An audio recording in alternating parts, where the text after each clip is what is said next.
Bueno, muchas gracias, Enrique. Te hablo a ti como organizador, Enrique y equipo, como organizador de este ciclo de arquitectura y rehabilitación que inauguramos hoy, que se va a extender a lo largo de cinco fines, 5 jueves más y que nos va a traer por aquí trabajo que luego tú detalladamente, Enrique, vas a presentarnos. En qué consiste, que son una serie de profesionales. Ahora tenemos aquí a los amigos de Sol 89, muchas gracias. Una serie de profesionales que combinan la faceta de docentes, de investigadores y, por supuesto, la de ejecutores de proyectos, tres dimensiones que se realimentan entre sí y que hoy nos van a partir de hoy, como decía, nos van a poner en común, nos van a facilitar para que conozcamos ese trabajo y esos resultados, ¿no?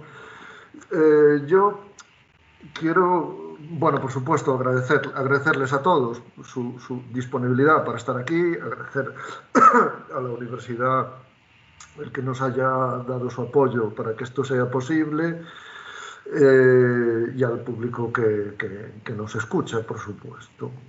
Un saludo especial, como decía antes, a Sol 89. La rehabilitación arquitectónica es un espacio de trabajo extremadamente relevante, ¿no?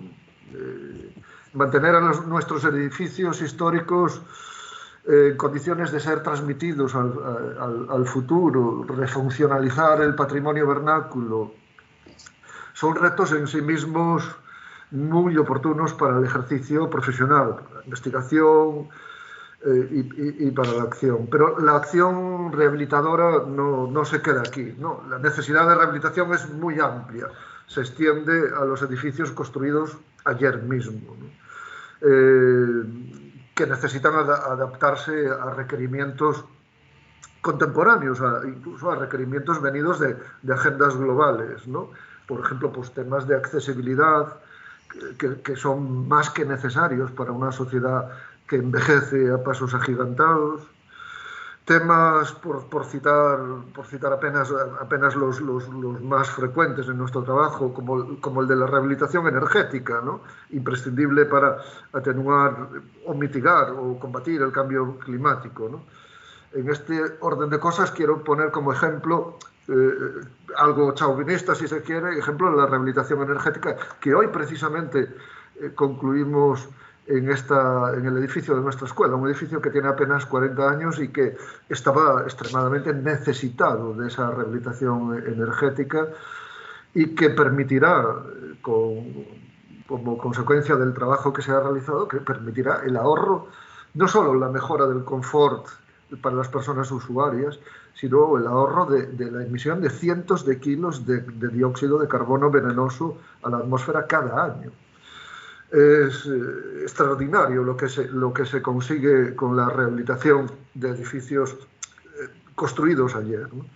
La pandemia que sufrimos, que continuamos sufriendo, nos abre la visión hacia las condiciones de habitabilidad de una parte del tejido edificado que, que habitualmente no era objeto de atención institucionalizada o era objeto de menos atención de la que probablemente se requería, ¿no? Hoy lo estamos viendo, los datos parciales, los datos aún no bien gestionados, nos van mostrando que la pandemia ha tenido especial virulencia en aquellos lugares donde la edificación residencial presentaba condiciones de habitabilidad que sabíamos que eran mejorables, ¿no? Que sabemos que son mejorables. Y también descubrimos cómo la pandemia ha puesto en crisis ciertas condiciones de ciertas arquitecturas, ¿no? Como por ejemplo aquellas donde se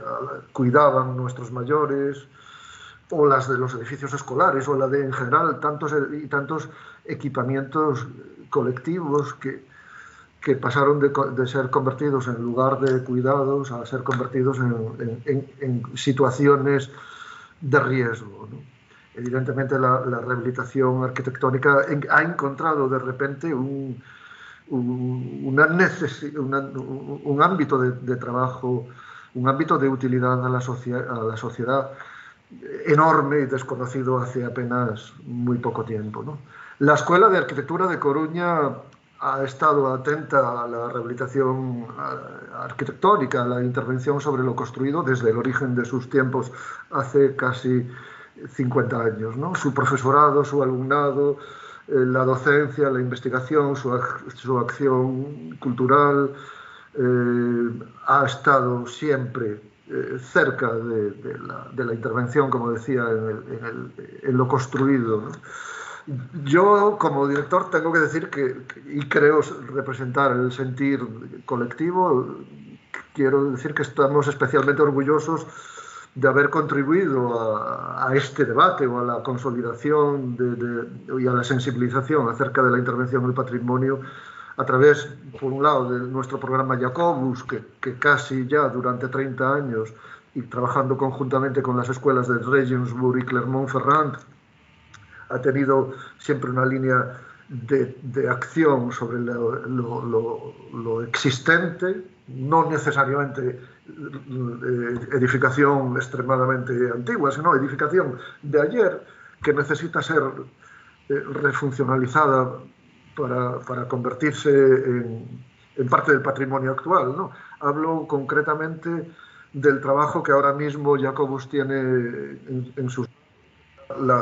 La conversión de una antigua fábrica de armas, de la enorme fábrica de armas de Coruña, en un parque tecnológico, con todo lo que tiene ello, además de poético, de convertir lo que fue fábrica de armas en fábrica de conocimiento, ¿no? Bien, decía que estamos especialmente orgullosos del trabajo de Jacobus, que durante esos casi 30 años ha formado a cientos de compañeros y los han sensibilizado en estos asuntos. Pero tengo que destacar, creo que sin ningún tipo de disimulo, el orgullo que supone para esta escuela el tener un máster universitario en rehabilitación arquitectónica, ¿no?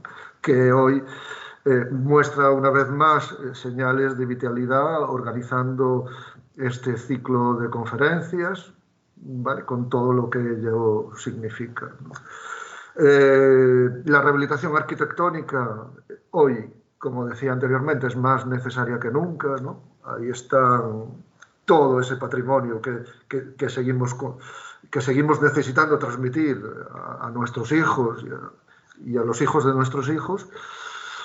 Debemos prestarle atención a esos barrios con condiciones subestándar, a esas edificaciones colectivas que deben seguirnos cuidando, a los cascos históricos de nuestras ciudades y de nuestras villas pequeñas y medias que ahora afrontan la rehabilitación con los programas Resurbe.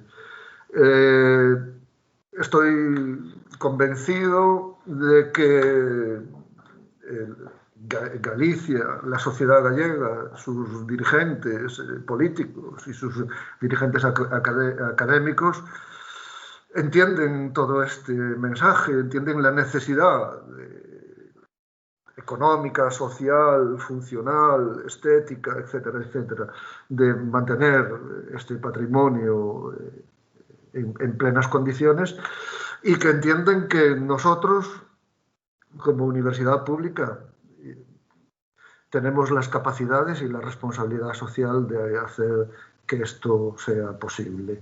Y por tanto ahí mantenemos nuestro ofrecimiento. Muchas gracias a todos y a todas por estar aquí.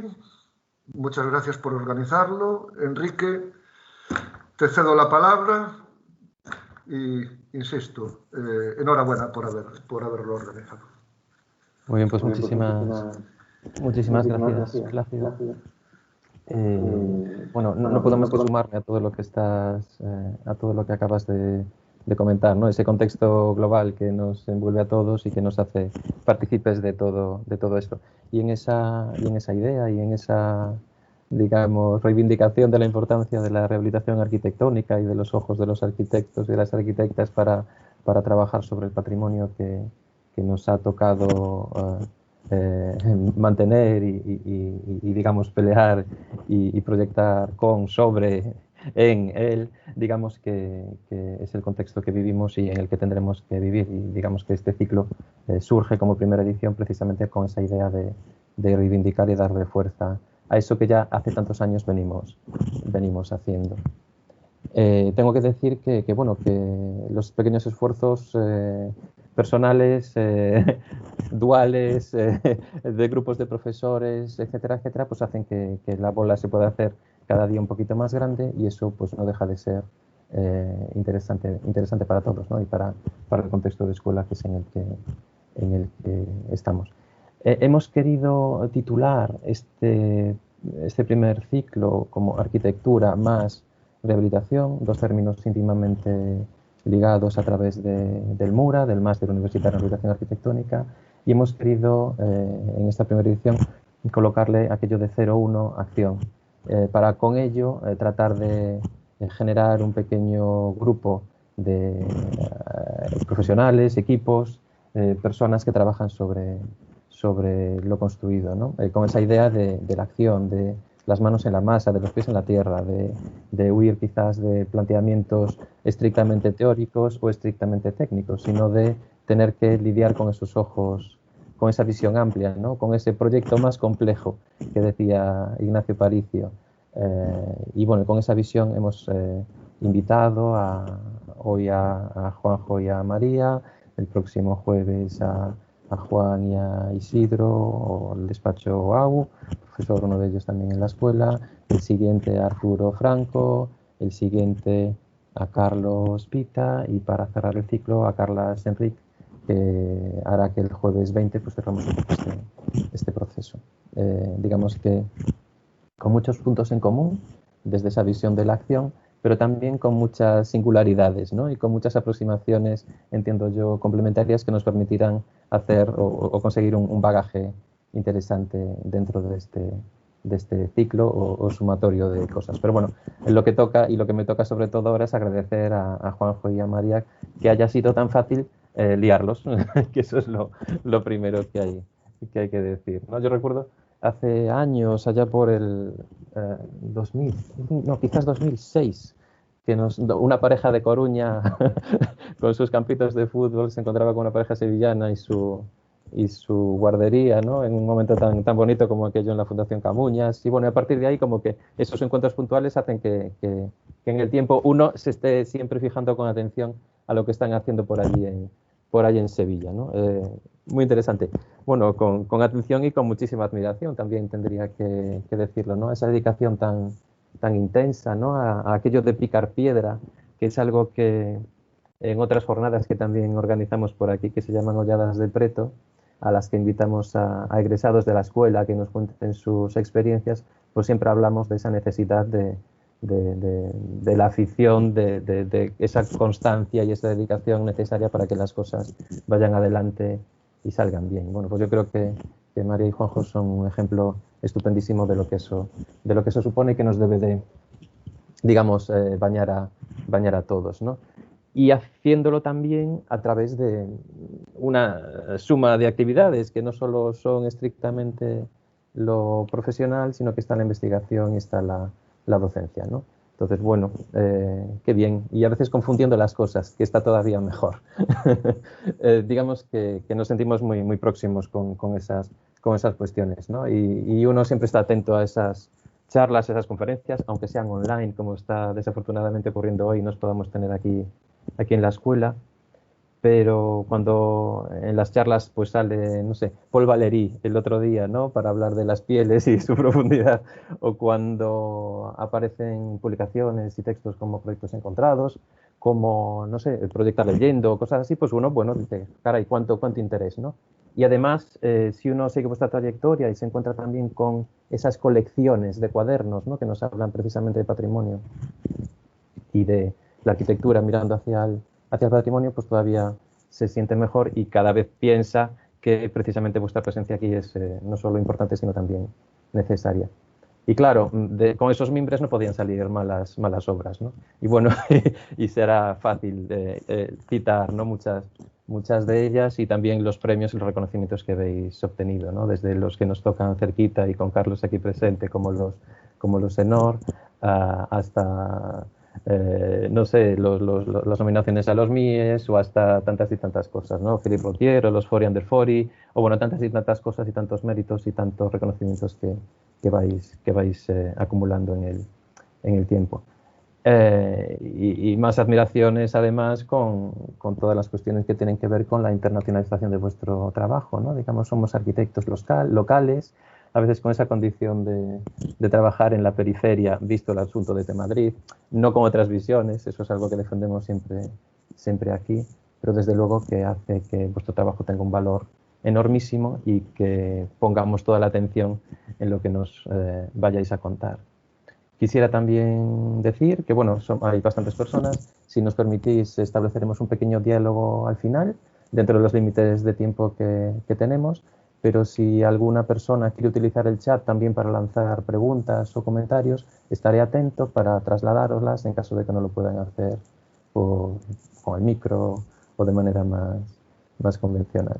Vale, pues, por favor, de nuevo, agradecimientos y encantados de teneros por aquí. Creo que había sido vuestra última presencia en la escuela allá por el 15 o algo así, en una FEDSAC, si no recuerdo mal. Lo que sí recuerdo es que todo el mundo estaba encantado. Sí, qué divertido. Con lo cual ahora tenemos clientela nueva ya desde el 15 hasta este momento. Sí. Pero también sé que alguna de las personas que está cursando el máster en este momento asistió precisamente a aquella charla que habéis tenido en aquel momento sí presencialmente a través de la FEDSAC. Bueno, no quito más tiempo. Muchísimas gracias de nuevo por estar aquí y soy todo oídos y ojos. Gracias. Bueno, muchísimas gracias, que bien estar aquí, que cómodo nos sentimos siempre que venimos a Coruña y a la escuela, ¿no? Muchas gracias, Plácido, director, por acogernos en vuestra escuela esta mañana. Prometemos, casi a modo de amenaza, que volveremos cuando sea físicamente posible. No nos contentamos únicamente con que nuestra presencia sea virtual, así que si nos recibís igualmente en el futuro, pues estaremos encantados. Y Patricia, Enrique, bueno, pues muchísimas gracias por la invitación, por la presentación tan cariñosa, Enrique. Es verdad que aquella especie de intento de conquista de la capital desde la periferia gallega y andaluza, cuando éramos verdaderamente unos bebés, éramos arquitectos que apenas balbuceaban, bueno, pues forjó una amistad que en la distancia, bueno, pues no ha hecho más que crecer, ¿no? Y también ha obligado siempre a mirar hacia el norte y hacia Galicia como uno de los núcleos donde nos parece que están haciendo cosas más interesantes, como hemos defendido en más de un escrito, sobre la importancia de la periferia para forjar o para definir una personalidad de la arquitectura española muy especial, que creo que se diferencia de otros lugares, ¿no? Claramente. Bueno, voy a compartir, si os parece, la presentación. Primero la presentación. Ya está abierta. ¿Veis? ¿Lo veis bien, no? Sí, vale, de acuerdo. Bueno, y vamos a intentar situar un poco cómo hemos intentado plantear la charla de hoy en el contexto de este máster tan meritorio que estáis llevando a cabo y con estas circunstancias en las que somos los primeros en llevar a cabo una de las charlas en el ciclo de conferencias que habéis querido llamar Acción, ¿no? 01 Acción. Bueno, lo primero que deberíamos decir, y esto esperemos que no se entienda como una especie de boutade o de provocación, es que en absoluto somos expertos en rehabilitación. Por lo tanto, si nos habéis invitado al máster de rehabilitación, quedamos totalmente exentos de responsabilidad. Vosotros sabéis lo que habéis hecho. Excepto cuando nos presentamos a un concurso de rehabilitación, que claro, somos súper expertos. Bueno, lo que queremos decir con esto es que nuestra producción como arquitectos, a lo largo de, bueno, 20 años, hacemos precisamente en el 21, no se especializa, hemos intentado que esa sea una característica propia, ni en escalas, ni en programas, ni tampoco en la mirada sobre las persistencias o lo patrimonial. Entendemos que el proyecto en torno a lo patrimonial o a las persistencias no es una especificidad, sino que en realidad es una extensión natural del trabajo del arquitecto que interpreta un contexto que tiene una particularidad que tiene que ver con que existe algo previo que nosotros de alguna manera continuamos su historia, ¿no? Pero es cierto que tras atender al título del ciclo de conferencias, Acción, hemos rescatado, hacía tiempo que no lo utilizábamos, esta lista, que creo recordar que también en la fecha que hablamos de ella hace ya bastante tiempo. Bueno, de hecho lo hemos metido sobre la marcha cuando hemos visto que en la que aludíais a la acción como título. Richard Serra establecía una relación de las acciones que más definían su trabajo, ¿no? Es decir, evitaba el epíteto, el adjetivo, evitaba lo retórico para hablar de su propio trabajo, se limitaba a hablar de acciones, de verbos, de aquello que supone, en su caso, una acción sobre la materia, ¿no? Y si nosotros sometíamos nuestro trabajo a este intento también clasificatorio a través de las acciones, veamos que en efecto, a lo largo de estos 20 años, buena parte de los proyectos que hemos llevado a cabo se podrían definir por verbos como descubrir, desvelar, o alterar, o superponer, o amoldar, intervenir en definitiva, ¿no? Este verbo que intenta huir de la especificidad de algunas palabras que quizá hoy no acaban de ser del todo precisas cuando hablamos de trabajar sobre persistencias, ¿no? Restaurar nos parece un verbo lleno de connotaciones que apelan, si acaso, a un oficio más concreto. Rehabilitar, desde luego, quizás se aproximaría más a muchas de las cosas que hemos hecho, pero también se nos queda corto en algunos casos. Por lo tanto, intervenir nos parece que es una palabra más cercana al trabajo que creemos que hemos llevado a cabo cuando nos hemos enfrentado a contextos ya construidos, ¿no? Vamos a intentar, por lo tanto, establecer una serie de estrategias de intervención. Hemos querido elegir ejemplos que no son bueno, pues ortodoxos en la terminología patrimonial, pero que quizá definan con mayor claridad ciertas estrategias que hemos llevado a cabo, ¿no?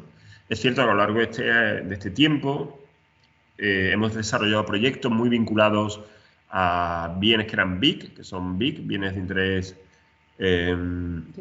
cultural, que estamos llevando a cabo. Otro trabajo que hemos desarrollado en muchas ocasiones son fichas diagnósticos, que es un trabajo que nos interesa mucho, nos gusta mucho, porque son investigaciones muy intensas sobre persistencias. Pero digamos que esos son una serie de expedientes muy vinculados a la ortodoxia patrimonial que hemos querido dejar hoy aparte para volcarnos más en otros proyectos que puede que subrayen de una manera más clara ciertas estrategias que nos interesan, ¿no? Lo primero, por tanto, sería definir qué entendemos nosotros por el trabajo sobre lo construido, sobre la rehabilitación o sobre la restauración, la intervención en definitiva, como decíamos, ¿no? Por lo tanto, ¿qué sería la persistencia, ¿no? Hay un artículo que seguro que os han mencionado en el máster y que algunos que conoceréis todos, que es aquel célebre artículo que escribió Ignasi Sola Morales, llamado Teorías de la Intervención, precisamente, ¿no? Donde, en un recorrido breve, pero muy eficaz y muy riguroso, hace un panorama, dibuja un perfil de cuál ha sido la evolución de cómo nos enfrentamos al patrimonio a lo largo de la historia, ¿no? Y él habla de un momento clave, cuando después del mundo fundamentalmente medieval, en el que se entendía que las arquitecturas pretéritas del pasado eran simples canteras, en el Renacimiento surge una conciencia del pasado. Es decir, el Renacimiento empieza a enfrentarse de una manera culta, poco rigurosa todavía, pero ya con una cierta conciencia de lo que es el pasado y lo que es el presente, y empieza a entender que existe un momento que es el de la antigüedad, que de alguna manera idolatran, y después unos años más oscuros, relacionados con los años bárbaros, el mundo bueno, gótico, románico, se podrían discutir mucho sobre esto, desde luego, que identifican con una época pues, más oscura, donde ese mundo de la cultura antigua ha quedado solapado, ¿no? Surge, por tanto, una primera reflexión sobre qué es el pasado y qué es el presente. Y a partir de ahí una primera definición de lo que es patrimonial y de lo que merece la pena ser puesto en valor e intervenir sobre ello, ¿no? Surgen en ese momento pues intervenciones tan, bueno, María y yo las vemos como absolutamente contemporáneas, como esta del templo malatestiano de los Battista Alberti, ¿no? Que sabéis que interviene sobre una estructura gótica que, lejos de demolerla o de intervenir de una manera puramente, bueno, pues una simple ocupación, lleva a cabo una operación fortísima de revestimiento con una nueva piel que lleva a cabo lo que el propio Sola Morales denomina como conformitas, ¿no? La posibilidad de volver a reconciliar un edificio del pasado con un tiempo presente, ¿no? A través de esta nueva arcada renacentista que tiene una cierta libertad respecto a la fenestración gótica, pero que sin duda ofrece un nuevo significado a esta obra, ¿no? Después llegarían, pues, lo sabéis de sobra, ¿no? Ciertos manierismos y el barroco con una cierta fricción y una mirada más afectadas sobre la persistencia, Violette Leduc y las teorías de la rehabilitación, interpretando más bien el edificio como debió ser, ni siquiera como fue, sino como debería haber sido, o Ruskin a través de cuestiones de teorías más puramente conservativas, el romanticismo que apela a la ruina como una forma de subrayar la personalidad de los nacionalismos, y después en Camilo Boito, las distintas cartas del Restauro, Venecia, y por supuesto llegan también la modernidad, ¿no? Que de alguna manera aparca el discurso de la rehabilitación, de la mirada al pasado, a las persistencias, hasta que no se vuelve a recuperar después cuando llega la tercera generación y vuelve a reclamar una mirada sobre el pasado y la historia, ¿no? Claro, pero ¿qué sucede hoy día? ¿Cómo se ha ido desplazando este concepto de la persistencia, ¿no? ¿Y si sucede que en realidad, a partir especialmente de la Segunda Guerra Mundial, estamos volviendo, o parte de la intervención sobre el patrimonio está volviendo a un momento previo al Renacimiento? Igual que existieron los prerrafaelitas, ¿no? Aquellos pintores que reclamaron una forma de pintar previa al Renacimiento, nos atrevemos a decir que hoy día podría existir una forma o una serie de arquitectos que trabajan con una mirada que es casi previa a esa definición ya culta del Renacimiento de lo que es pasado y lo que es presente, ¿no? ¿Y si estamos mirando al patrimonio de nuevo o a las persistencias como un asunto más bien pragmático, material y no tanto de valoración patrimonial, ¿no? Porque claro, Solá Morales identifica esa intervención patrimonial basada fundamentalmente en tres aspectos: que se trate de un elemento histórico, o que se trate de un elemento artístico, o bien que se trate de un elemento singular. Esos serían las tres características que para Solá Morales sirvieron para que en el Renacimiento se definiera lo que tenía un valor, las persistencias que tenían un valor patrimonial, ¿no? Pero os queremos contar una curiosa campaña arqueológica que sucedió en 2014 en Alamogordo, una localidad en el desierto de Nuevo México, ¿no? Casi en la frontera con México. Bueno, fue una operación arqueológica importantísima. Acudieron a ellas decenas de arqueólogos, expertos en movimiento de tierra, maquinaria de todo tipo. Las principales publicaciones de arqueología de Estados Unidos se reflejaron la evolución de los trabajos, el proyecto y después los resultados, pero lejos de suceder o de tratarse de la búsqueda de algún tipo de yacimiento pues, precolombino relacionado con la cultura mexicana, en realidad aquella campaña arqueológica que movió toneladas y toneladas de arena del desierto de Nuevo México, lo que iba buscando era esto, ¿no? Iban buscando un elemento que eran unos videojuegos de la marca Atari, la marca, sabéis, japonesa, dedicada a la producción de videojuegos, que resulta que en los años 80 produjo un juego que era E.T. el extraterrestre, que fue un absoluto fracaso comercial. El juego, al parecer, era infumable, era muy malo, fue un fracaso de ventas, como digo, y estuvo a punto de hundir la buena fama de Atari como productor de videojuegos, ¿no?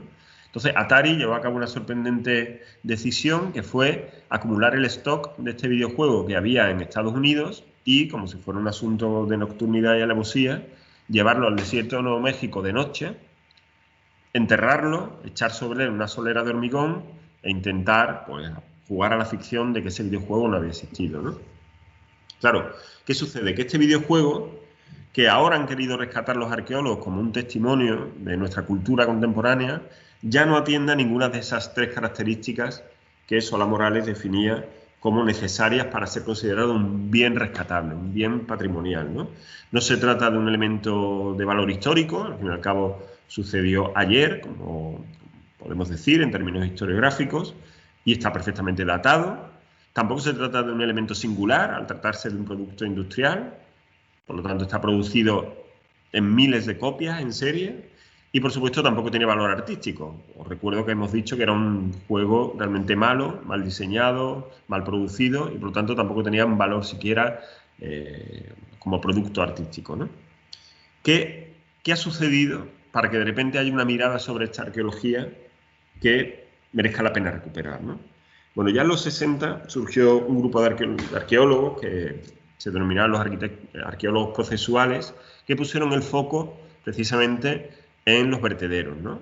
Ya no se trataba solamente del gran yacimiento que indagaba en los elementos más monumentales de las culturas del pasado, sino que dijeron que había que empezar a fijarse en el día a día de las civilizaciones ya extinguidas, en sus elementos más cotidianos, en las basuras, en definitiva, de esas civilizaciones, como una forma de testimoniar qué es lo que habían llegado a ser, ¿no? Claro, en la arquitectura esto ha ido sucediendo de una manera seguramente más lenta y paulatina, como casi siempre en nuestra disciplina, pero que ya empezaba a calar seguramente a partir de los movimientos artísticos y fotográficos posteriores a la Segunda Guerra Mundial, ¿no? Algunos creadores, como Michelangelo Antonioni, en esta película, en El Desierto Rojo, pues ya empezaban a fotografiar ciudades como Ravenna, en el norte de Italia, que habían sido pioneras en la industrialización europea y que empezaban a tener un verdadero reto para asimilar todas estas arquitecturas, construcciones ya obsoletas, derivadas de la industrialización de la ciudad a mediados y principios del siglo XX, que empezaban a quedar vacías, baldías, no tenían uso. La ciudad, que podíamos considerar cotidiana, se enfrentaba a ellas, llegaba a ellas en su crecimiento y no se sabían cómo incorporar, ¿no? En los mismos años, fotógrafos como Basílico llevaban a cabo, motivados por el gobierno francés, este tipo de reportajes, como la misión Datar, que promocionó el gobierno francés, precisamente para ir fotografiando todas las periferias industriales que iban quedando a lo largo de las ciudades francesas, reconociendo que era un testimonio de la nueva cultura, ¿no? De la cultura moderna. O, por supuesto, el ejemplo célebre de Bernd y Hilla Becker, teniendo esta consideración hacia los restos de la arquitectura industrial como una cuestión casi de taxonomía, ¿no? Dotándole de una cierta monumentalidad a todos estos restos de silos, depósitos, torres de refrigeración que se convertían en las nuevas catedrales del siglo XX, ¿no? O publicaciones como la de Bunkers Archaeology de Paul Virilio, en la que va igualmente fotografiando y dibujando la planta de cada uno de los búnkers que la Alemania nazi sembró en la costa atlántica intentando prevenir el desembarco aliado, ¿no? Es decir, empieza a haber un desplazamiento del concepto de lo patrimonial que se desembaraza de la idea de lo monumental o del gran hallazgo arqueológico y empieza a considerar otros restos como parte del testimonio de una cultura que merece la pena reutilizar, ¿no? Sí, quizás para nosotros todo este cuerpo teórico que Juanjo ha anticipado tuvo su origen con este proyecto, que realmente no es un proyecto a lo mejor insignificante, quien lo vea desde fuera dentro de lo que ha sido nuestra trayectoria luego, ¿no? O incluso de la arquitectura, pero a nosotros sí nos sirvió para plantearnos qué era intervenir en la persistencia hoy en día. Esto se trata de un pequeño pabellón prefabricado, como puede haber en cualquier sitio, con los que se utilizaban para ampliar un colegio, cuando había una demanda de un aula y no había dinero para hacer un aula nueva, o cualquier, que estaba abandonado en una parcela triangular, un poco recóndita, en el puerto de Huelva, ¿no? Este es el puerto, este es la ría, y la parcela estaba aquí. Bueno, se puso en contacto con nosotros la propiedad que quería hacer un pequeño centro de formación en esta parcela y que, bueno, pero que había una edificación que se podía demoler. Cuando nosotros fuimos a visitar este sitio, de repente, vale, vimos esta edificación, pero en superficie encajaba más o menos con el programa que tenían que desarrollar, la pieza, aunque sea rectangular, pero la forma en la que estaba metida tenía algo, ¿no? Y por otro lado, nosotros, claro, en aquella época, y además fue una de nuestras primeras obras, nos pusimos como súper emocionados, siempre decimos las gafas de rayos X, ¿no? Intentando ver más allá que simplemente las apariencias. Y intuíamos que esta, que pertenece a una serie de pabellones prefabricados, tendría una estructura metálica ligera, que estaría apoyada, ¿no? Que quizás lo que estábamos viendo no era la mejor versión de lo que podía ser. Claro, cuando llegamos allí, este pabellón prefabricado lo que estaba revestido como de alicatados, enfoscados, no era propio de la estructura que creíamos que podía haber. Empezamos a hacer una pequeña demolición y empezó a salir a relucir lo que nosotros imaginábamos, ¿no? Esa estructura ligera, modulada. Entonces le propusimos a la propiedad que por qué en vez de demolerlo y hacer un pabellón nuevo, que el programa, como veis, se amoldaba bien a lo que había, intentar reciclar este pabellón. Claro, con esa ímpetu de la juventud y un poco también desconocimiento de las normativas colegiales, de la burocracia de los colegios, pues hicimos nuestro fantástico proyecto de reciclaje de este pabellón En aquella época todavía se visaban los proyectos en papel y le pusimos como título Reciclaje de pabellón en el puerto de Huelva para centro de formación.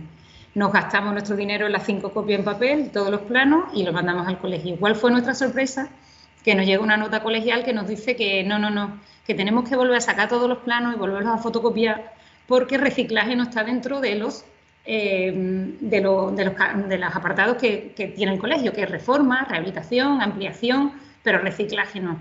Claro, Juanjo y yo en aquella época, sin un duro y con tanto papel impreso, dijimos, pero esto ¿cómo va a ser? Entonces empezamos a tener una serie de cartas de ida y vuelta con el técnico, el arquitecto del colegio en aquella época, una persona fantástica con la que luego hemos tenido muy buena relación, sobre por qué sí podía ser reciclaje, ¿no? Entonces, a partir de ahí empezamos a montar como un cuerpo teórico de por qué podía ser reciclaje y no. Lo que nos obligó en estas cartas de ida y vuelta en investigando sobre todos estos conceptos de lo que significa intervenir en una preexistencia. Claro, hoy en día nos daría igual, ponemos reforma, ponemos no sé qué y pasamos el... Pero a nosotros en aquel momento no sirvió. Bueno, volviendo a... Sí, bueno, María dice que da igual, yo diría que no da igual, me hubiera puesto a poner reciclaje, desde luego. Pero bueno, volviendo al proyecto, al final se trataba de pensar no en tabula rasa, en que demoler es la opción prioritaria, sino que más allá de un concepto patrimonial que hasta ahora parecía que era el que decidía cuando algo se tenía que quedar en pie o cuando podía ser demolido, existían otros valores, no exactamente convencionales en términos patrimoniales, como digo, que sí permitían pues perdonar a esta edificación humilde y reconsiderarla de alguna manera, ¿no? En aquella época surgió en el periódico, salió una noticia que nos interesó especialmente, ¿no? Y era que bajo este cuadro de Van Gogh, El Barranco se titula, los conservadores del Museo de Boston, que es donde se ubica en la colección del Museo de Boston, habían descubierto a través de esta técnica de rayos X que existía una pintura, un dibujo en realidad, que los historiadores creían perdida y que consideraban también además muy importante, ¿no? Que es esta otra de Van Gogh igualmente, claro, que se llamaba Vegetación salvaje. Sabéis que Van Gogh, por estas cuestiones de su vida paupérrima, pues reciclaba sus propios lienzos y pintaba unos sobre otros, ¿no? Entonces, la cuestión es que a nosotros nos parece que esto igualmente podría suceder en arquitectura, ¿no? No está claro si la versión de lo que vemos, las ciudades que vemos, las edificaciones que vemos, son en realidad la mejor versión que albergan. Es decir, creemos que podrían existir, velados por la realidad constructiva que nosotros observamos, mejoras potenciales, otros caminos posibles para edificios que vemos que no requerirían tanto de su demolición como de rebobinarlos de alguna manera, volver un paso atrás y a partir de ahí volver a construir su historia, ¿no? Sí, claro, al final el proyecto fue eso, quedarnos con aquellos aspectos que más nos interesaban, que tenían que ver con la ligereza, con la modulación, con esa idea como de elemento flotante o apoyado, ¿no? Que dialoga más con los containers del puerto de Huelva que con las edificaciones que estaban al lado, incluso con la imagen que le habían querido dar, y instalarnos en ese punto y a partir de ahí volver a reescribir la historia del pabellón, ¿no? Lo bonito de trabajar con preexistencia es que a nosotros nos permite la posibilidad de viajar en el tiempo, ¿no? Y nos quedamos en aquel momento que queremos y a partir de ahí trazamos una nueva historia. Bueno, y después la intervención era muy sencilla, ¿no? Revestirla de nuevos materiales que tuviesen más que ver con la estructura que escondían, ¿no? Y que tenían más que ver con atornillar, ensamblar, soldar, más que con revestir, con revestimientos más convencionales. Al final, la intervención sobre el pabellón tenía mucho que ver con esto que Solá Morales hablaba que hacía Alberti en el templo malatestiano. Bueno, perdonadme el ejemplo, ¿no? Digamos que salvando las distancias. Pero es cierto que existe esa vocación en esta intervención de reconciliar un edificio del pasado, del que podemos aprovechar su estructura desde una mirada puramente pragmática, con un tiempo, con un contexto cambiante que de alguna manera, bueno, pues ha hecho que el pabellón quedó olvidado, ¿no? Existe esta idea como de piel que reviste, que genera una nueva lectura de la preexistencia y que lo reconcilia con su tiempo, ¿no? Con su cultura. Bueno, esto en realidad es una estrategia que a lo largo de la historia ha sucedido mucho antes de que existieran siquiera teorías de la intervención y, por supuesto, máster dedicados a la rehabilitación. Es decir, existe como una especie de acción directa, sin necesidad de discurso previo, que entiende la estructura de las preexistencias como una posibilidad puramente pragmática de reutilización de un espacio dado y que a través de una nueva significación lo incorpora otra vez al momento cultural de su presente, ¿no? En este caso tan célebre pero tan impresionante al mismo tiempo, por ejemplo, de la Catedral de Siracusa, ¿no? Donde la cela del templo se invierte y a través de la catedral barroca que se superpone en la estructura helénica, bueno, pues queda invertido el templo. Lo que era cela pasa a ser la nave, lo que era la estoa, ¿no?, el espacio intermedio, pues pasa a ser parte del templo, ¿no?, las capillas laterales de la catedral, ¿no? Bueno, es esta condición que nos permite pensar que en arquitectura tenemos la posibilidad de viajar en el tiempo, ¿no? María hablaba de gafas de rayos X, nosotros hablamos también de que no existe disciplina tan potente o tan capaz de viajar en el tiempo como la propia arquitectura, ¿no?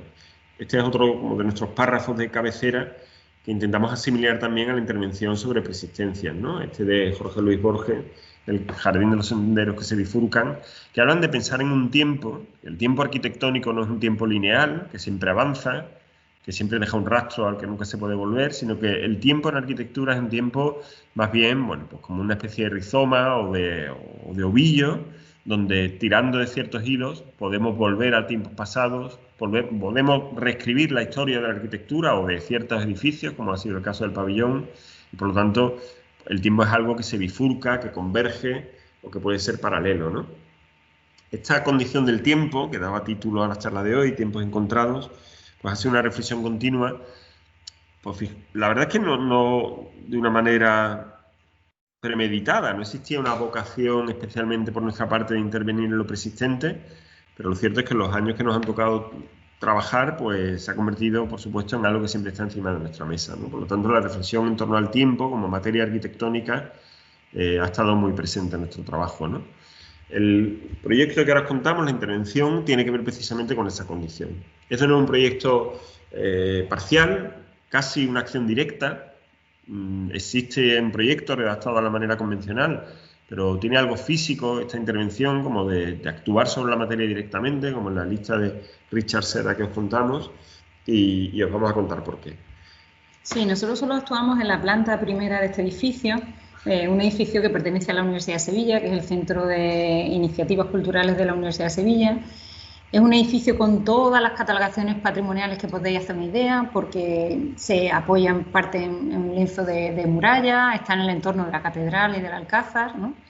De hecho, si veis la planta, veis las diferentes espesores de los muros y eso responde a que el edificio está encaramado sobre un lienzo de muralla y a partir de ahí reescrito, pero un edificio que ha llegado a nuestros días de una manera que para nada fue así. Es un antiguo convento con una estructura muraria, una fenestración de huecos pequeños, que en el siglo XIX se le abren todos estos huecos rítmicos mucho más grandes para conciliar con un nuevo lenguaje más acorde con la época, que pasa a ser universidad, fue la primera universidad de medicina de Sevilla, que ardió completamente y de la cual solo quedó en pie los muros, que luego tuvo una serie de intervenciones más recientes que permitieron un poco la estructura de las naves limpias iniciales para adaptarlo a una escuela de relaciones laborales.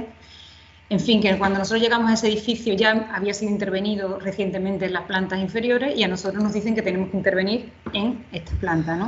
En definitiva, se trata de uno de estos expedientes tan habituales donde observamos una realidad física que responde más a una historia de remiendos, como de construcciones parciales, de proyectos discontinuos que generan una historia unitaria a lo largo del tiempo, pero que para nada se fueron pensados una sola vez, donde, sin embargo, hay una catalogación patrimonial elevadísima que quizá no es suficientemente sutil o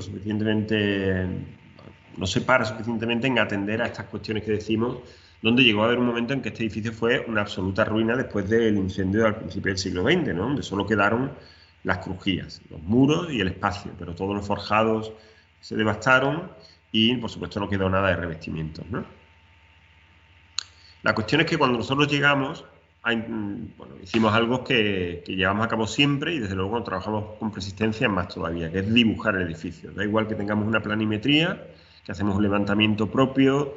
Creemos que es una forma de comprender a través del dibujo fundamental para llegar a interiorizar no solamente las cuestiones geométricas, sino también las razones profundas de la construcción, las decisiones que a través de la lectura de los planos quizá no son tan evidentes, pero que cuando uno dibuja empieza a comprender, ¿no?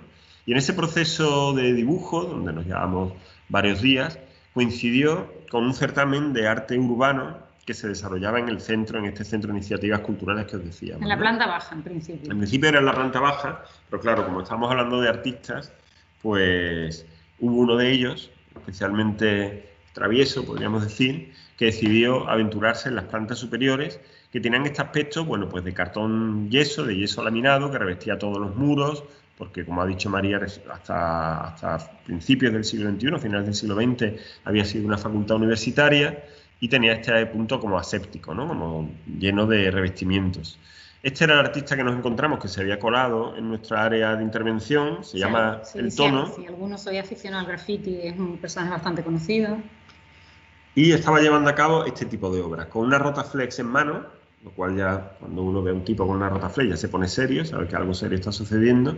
Se dedicaba a recortar los revestimientos de yeso laminado, generando este tipo de formas, ¿no? Bueno, nosotros creemos que él estaba más interesado en la forma, en la silueta, en el grafismo, digamos, mientras que a nosotros empezó a llamarnos la atención el fondo, ¿no? Lo que quedaba detrás de eso, que empezaba a revelar un mundo de muros que, más allá de todas estas cuestiones patrimoniales que decía María que tiene el edificio, hablaban más bien de una historia un tanto torturada, ¿no? Llena de cicatrices, de mechinales, de regolas, de remiendos. De parches. Claro, entonces, bueno, cuando nosotros empezamos a intervenir aquí, nos llamó la atención como esta idea de veladura, ¿no? Empezamos a recordar, bueno, pues algunos artistas que nos interesan mucho, como Lucio Fontana, por ejemplo, ¿no? Sabéis que Lucio Fontana, este artista milanés, que, bueno, de origen argentino, que después de la Segunda Guerra Mundial, o durante la Segunda Guerra Mundial, debió exiliarse, volver a su país de origen, Argentina, y a la vuelta encontró su propio estudio y su casa, su estudio de artista y su casa convivían en el mismo edificio, que había sido absolutamente, completamente bombardeado por los raids de la Fuerza Aérea Nazi en su retirada de Italia y en la vuelta a Alemania, ¿no? Claro, él cuenta en su manifiesto espacialista que él encontró una montaña de escombros, de ruinas, pero que sabía que debajo de toda esa ruina existía, pues, el recuerdo de toda su vida, ¿no? De su vida artística y de su vida personal también, ¿no?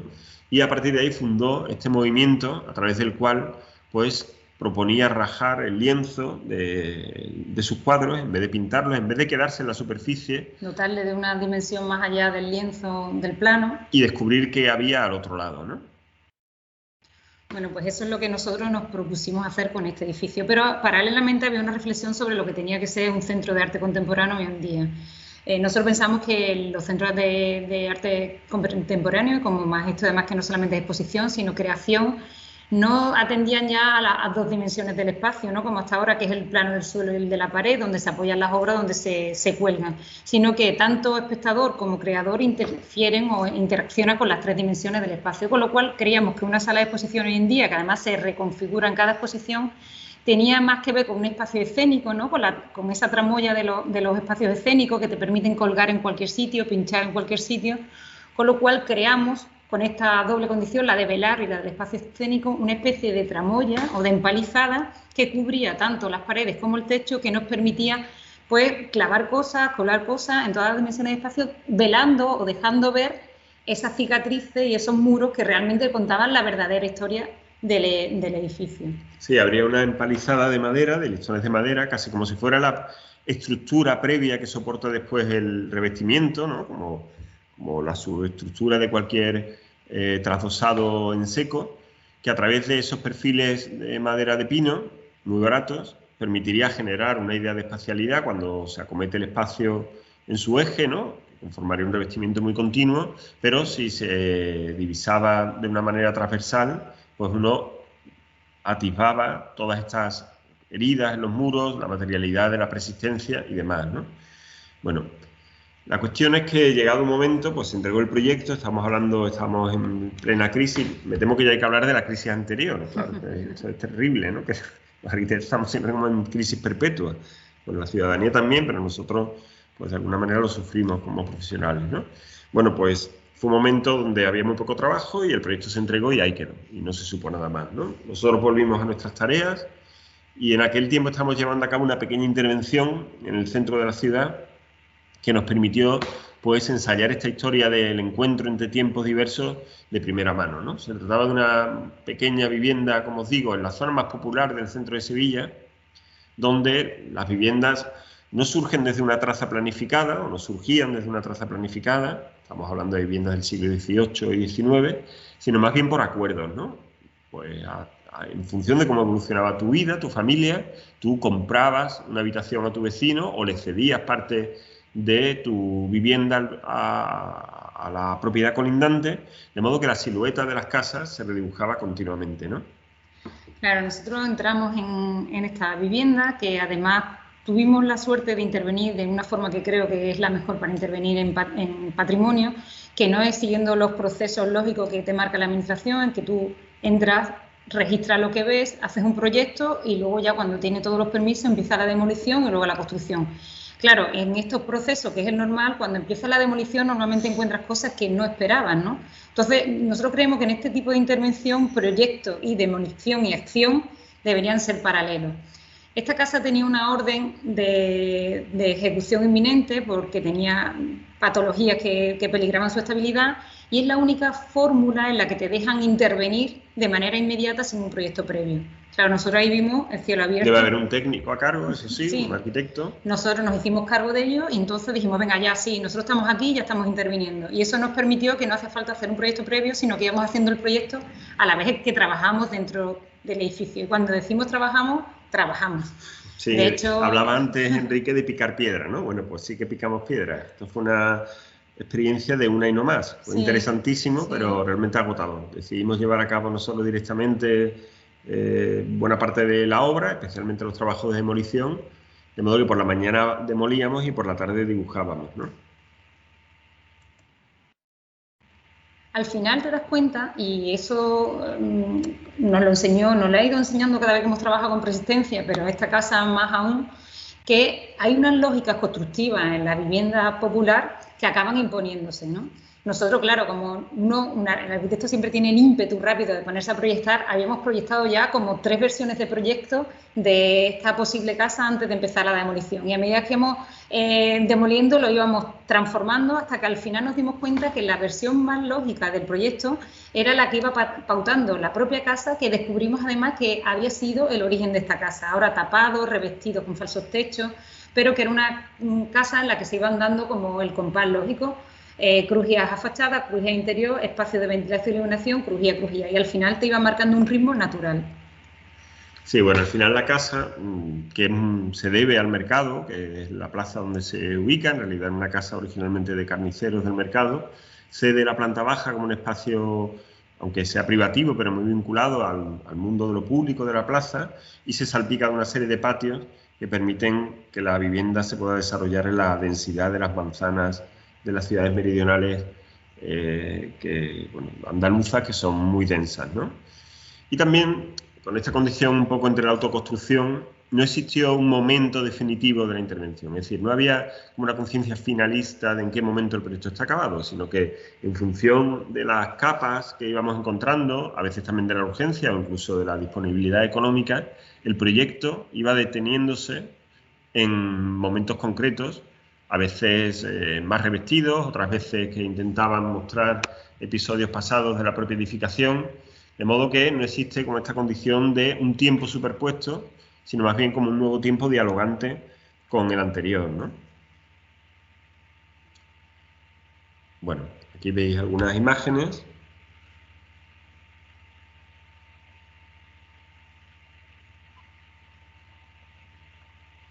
Y volvemos al estudio, ¿no? Bueno, y claro, en aquel momento, ya os decía que no había mucho trabajo en los estudios de arquitectura. Sí, lo que nos permitía también trabajar en esta casa. Claro, todo. Llevar a cabo esta experiencia como de autoconstrucción. De promotores.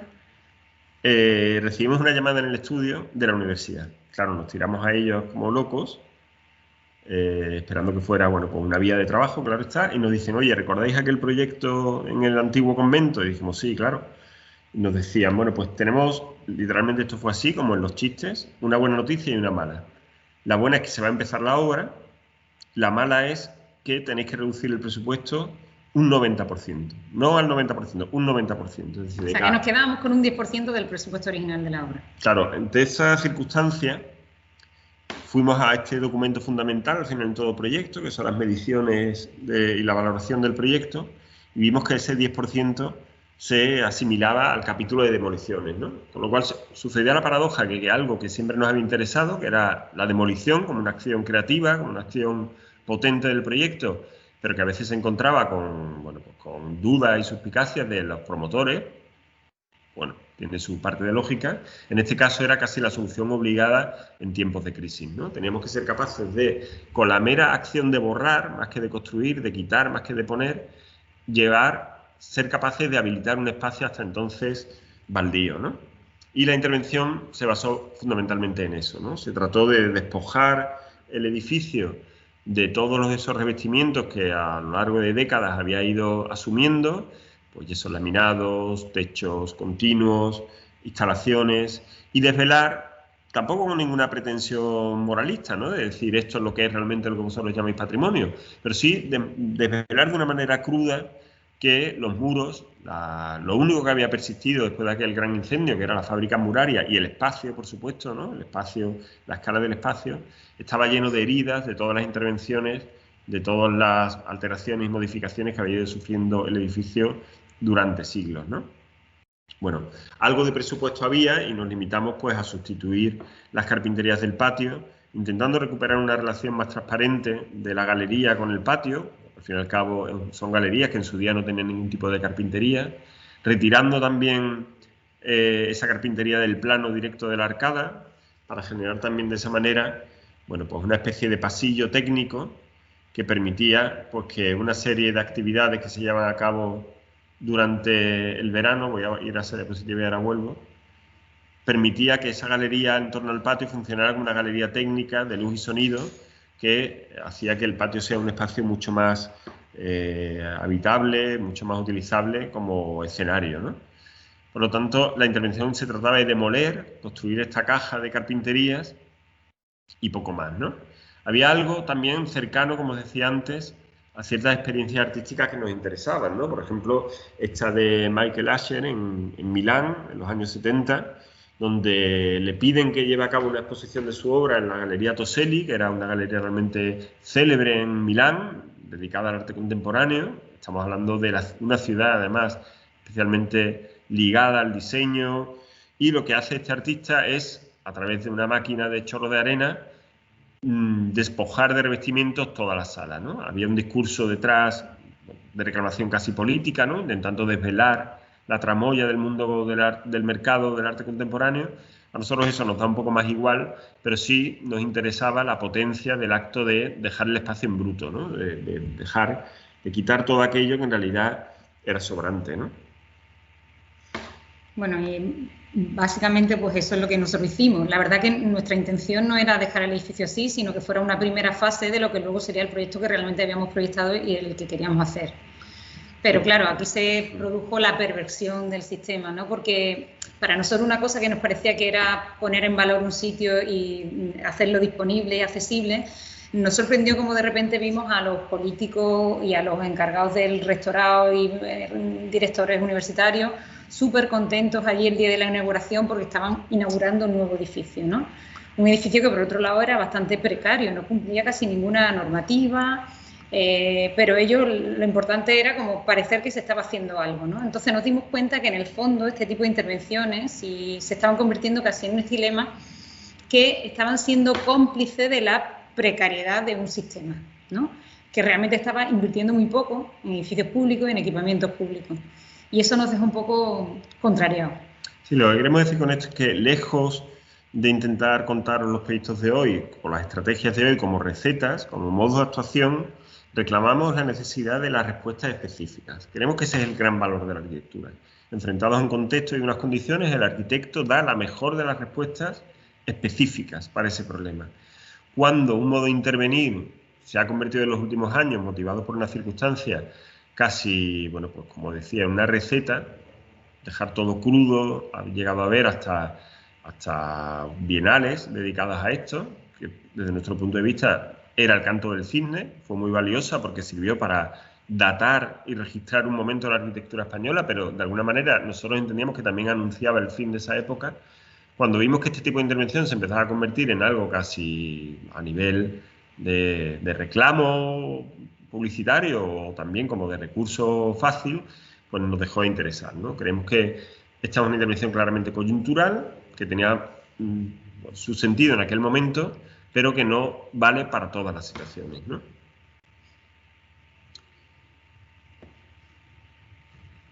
Vale. En todo caso, sí que nos recuerda una situación que nos interesa especialmente, ¿no? Que es esta capacidad de la arquitectura de superponer tiempos, ¿no?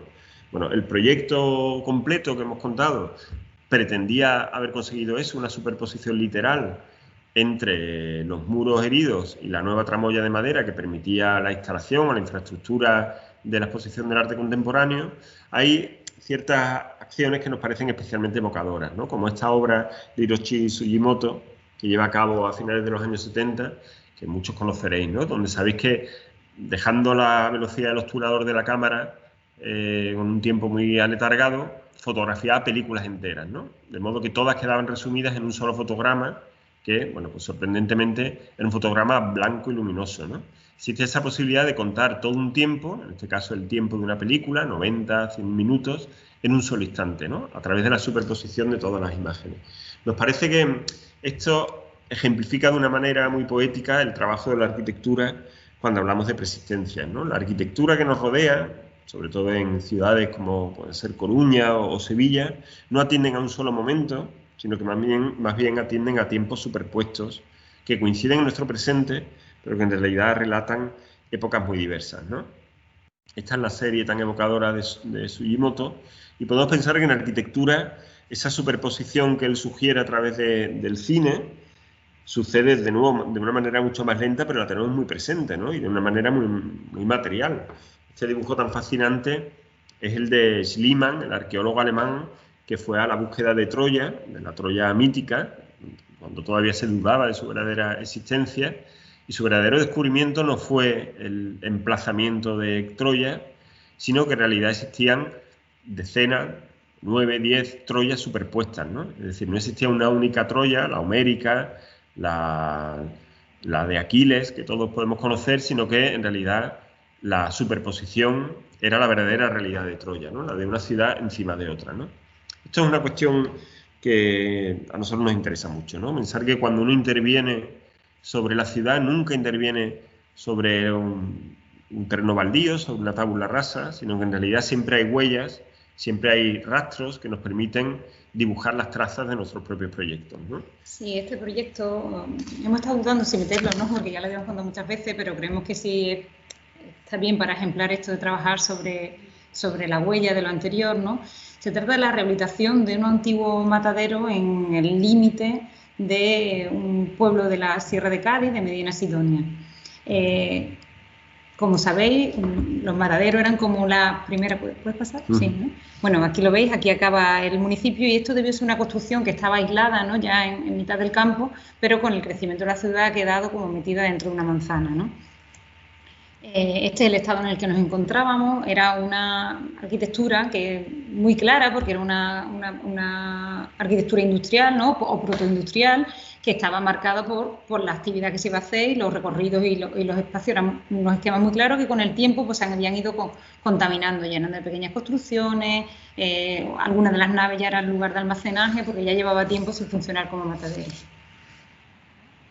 Al final, pues analizando nuevamente, dibujando el edificio, pues el edificio partía de la lógica por el que fue creado, ¿no? Había un gran vacío, ¿no? Que era casi más grande que el espacio construido, que este gran vacío era el espacio de las reses y del ganado, por el cual estaba lleno de una especie de burladero que se conducía hasta las naves del sacrificio o las naves de bovinos, ¿no?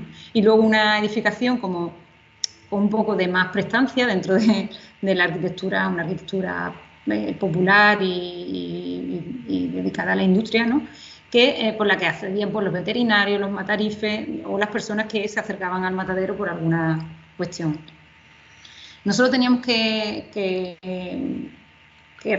rehabilitar este edificio para darle un uso de escuela de hostelería. Claro, un uso que realmente tiene muchos requerimientos técnicos, está muy tipificado todo y era un uso muy especulativo para la parcela, o sea, con lo cual se trataba de rellenar casi todo ese vacío construido, ¿no? Bueno, la estrategia fue dejar como sabéis, las escuelas de hostelería tienen una parte de público, o sea, de restaurante donde se sirve la comida al público, y una parte de cocina y de aulas. Pues dejamos el edificio para la parte de público y el vacío, a través de una caja, iríamos pautando el ritmo de las diferentes estancias que conforman una escuela de hostelería. Claro, llegados a este punto, lo que faltara era cubrir este vacío, ¿no? ¿Y cómo se cubre este vacío? Bueno, pues aquí viene uno de los puntos importantes que nosotros también tenemos en cuenta a la hora de intervenir en un edificio público. Pensad que un edificio, bueno, un edificio público o privado, ¿no? Pero que un edificio patrimonial. Pensad que ese edificio no es un hecho aislado, sino que pertenece a un conjunto. Si nosotros observamos Medina Sidonia es un pueblo blanco que parece que se va encalomando por una loma, y todo cubierto como si se tratase de una única obra de arcilla, ¿no? Bien en forma de teja o bien en forma de baldosines cerámicos. Con lo cual, la forma de cubrir este vacío era como si intentar prolongar esa manta por encima del edificio con ese elemento cerámico y luego esculpir una cubierta de tal forma que nos fuera permitiendo meter luz y ventilación en esos espacios interiores. Al final se trataba casi de una arquitectura que intentase encaramarse o asomarse a la ciudad por encima del muro perimetral. Sí, bueno, la estrategia es tal como ha contado María. Por lo tanto, al final el edificio tenía como esta condición doble, una parte que es casi de nueva planta, si es que existe ese concepto, cosa que nosotros ponemos en duda, precisamente por lo que ha dicho María, porque da igual que uno intervenga en los metros cuadrados concretos de una parcela o de un solar, en realidad uno está interviniendo en toda la ciudad, desde la humildad de su proyecto pequeño situado en una esquina, y al mismo tiempo después hay una rehabilitación pues, más ortodoxa situada en el edificio original, ¿no?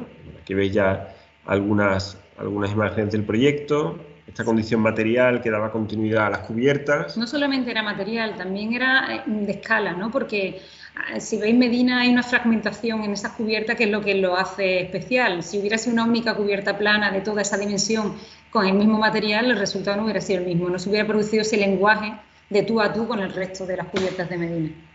Después la planta finalmente pues sucedía a través del vaciamiento de todo el edificio original, intentando limpiarlo de todas las construcciones que habían ido surgiendo a lo largo del siglo y medio de vida, que lo ensuciaban, porque a medida que iban habiendo más requerimientos funcionales habían ido construyendo una serie de elementos menores que desvirtuaban el conjunto, y bueno, pues la intervención sobre el vacío como un elemento en principio autónomo, que se organiza con estas bandas gruesas donde se ubican los elementos menores y que pauta la cocina en 3 ámbitos, el de limpieza, cocción y condimentación, pero que en realidad al final uno se da cuenta que cuando dibuja en estos lugares su lápiz se distrae como en líneas que existían ya, ¿no? Si os dais cuenta, el pasillo de los estudiantes, que es este de aquí, por el que entran, coincide con la traza del pasillo de sacrificio de cuando era matadero, ¿no? Bueno, bromeamos con que esto es una especie de metáfora de la educación, los alumnos pasan por el pasillo del matadero, pero en realidad tiene algo más que ver con una cierta permanencia, que es un concepto que nos interesa mucho, ¿no? Como una cierta inercia de la arquitectura, de la construcción, que permanece en los lugares, que dibuja trazas y que condiciona las arquitecturas del futuro, ¿no?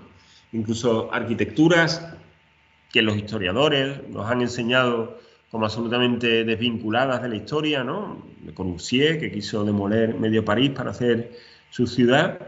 Sin embargo, al final estaba bien atento a las persistencias, ¿no? Fijaos qué planta tan hermosa de la cimentación de Ronchamp, cómo va sorteando la planta de la capilla que existía previamente de Nuestra Señora de Notre-Dame-du-Haut, de modo que al final hay un problema técnico resuelto, donde las zapatas intentan no interferir con los muros corridos del templo original, pero hay algo que va más allá, ¿no? Hay también una propuesta de conciliación, fijaos, de los accesos transversales de la nueva capilla, que la relacionan con los accesos transversales de la capilla original, o de la orientación del eje y del altar, ¿no? Es decir, hay algo en esa capilla, incluso un arquitecto que en principio parecía que estaba tan ajeno a estas consideraciones históricas, que hace que su arquitectura esté condicionada también por las huellas del pasado, ¿no?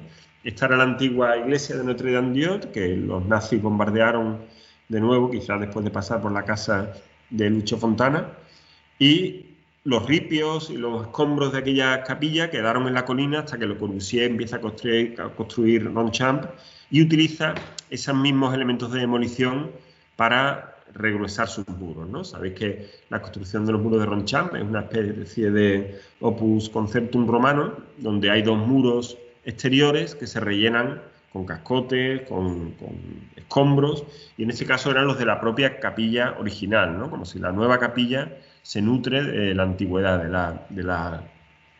de la persistencia, ¿no? Y algo parecido pasaba aquí, ¿no? Que uno dibujaba ya sobre la zona vacía con una supuesta independencia, en el fondo también nos condicionaba las trazas del edificio original, ¿no?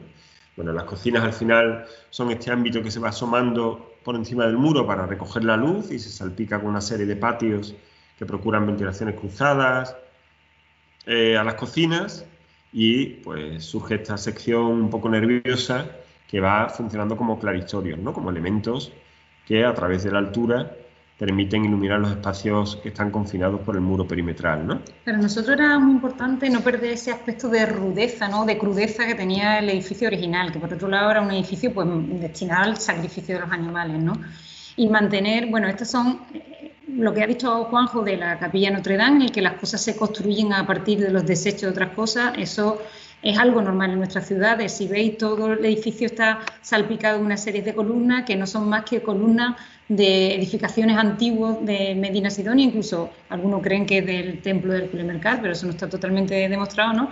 Pero que son pues columnas de acarreo, que para construir el edificio pues se cogían de otro sitio y se traían aquí y se iban amoldando a las condiciones, ¿no? Es decir, en esa época que decíamos antes, donde había una percepción del matrimonio mucho más pragmática, no tan congelada quizá por normativas a veces creemos que totalmente desenfocadas, sino que había una verdadera conciencia de la interpretación, que es lo que reclamaba Solá Morales precisamente en su artículo, ¿no? La intervención como una cuestión de interpretación.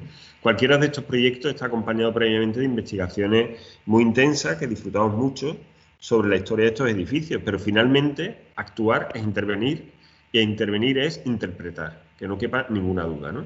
Aunque para esa interpretación sea necesario previamente tener mucha información de toda índole, ¿no? Histórica, constructiva. Fijaos que esos fustes con los que se soporta el matadero en realidad están dispersos por toda Medina Sidonia, ¿no?